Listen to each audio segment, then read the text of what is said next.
Hello everyone, welcome to my channel.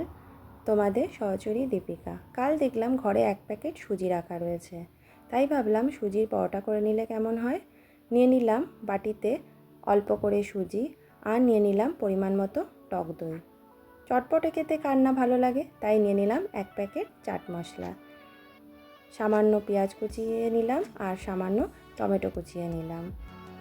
একটা বাটির মধ্যে সুজি, টক দই আর লেবু, বিট নুন, গোলমরিচ গুঁড়ো আর জল দিয়ে ভালো করে ফেটিয়ে নিয়ে আধ ঘন্টা রেখে দিলাম। আধ ঘন্টা পর প্যানটার মধ্যে সামান্য তেল দিয়ে গরম হতে দিলাম। ব্যাটারটাকে চারিদিকে ছড়িয়ে দিয়ে তার মধ্যে দিয়ে দিলাম পেঁয়াজ কুচি, টমেটো কুচি আর কারি পাতা কুচি। মিডিয়াম ফ্লেমে আমি এপিট ওপিট করে ভালো করে ভেজে নিলাম। তারপরে গরম গরম প্লেটে সার্ভ করলাম চিলি সস দিয়ে।